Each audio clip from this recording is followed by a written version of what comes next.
Alam nyo ba ang ibig sabihin ng Philippines flag? Well, alamin natin, ang meaning ng blue ay peace o kapayapaan, truth o katotohanan, freedom o kalayaan, at justice o hustisya.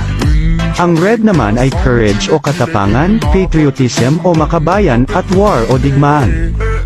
Ang white triangle naman ay liberty o libertalidad, equality o pagkakapantay-pantay, at fraternity o kapatiran. Ang 3 stars naman ay ang tatlong island, ito ay Luzon, Visayas, at Mindanao. Ang araw naman ng 8 sinag ay kumakatawan sa 8 rehiyon na nagsimulang mag-alsa laban sa Espanya tulad ng Maynila, Bulacan, Cavite, Pampanga, Morong, Laguna, Batangas, at Nueva Ecija. At yan ang ibig sabihin ng Philippines flag, palike naman ang video.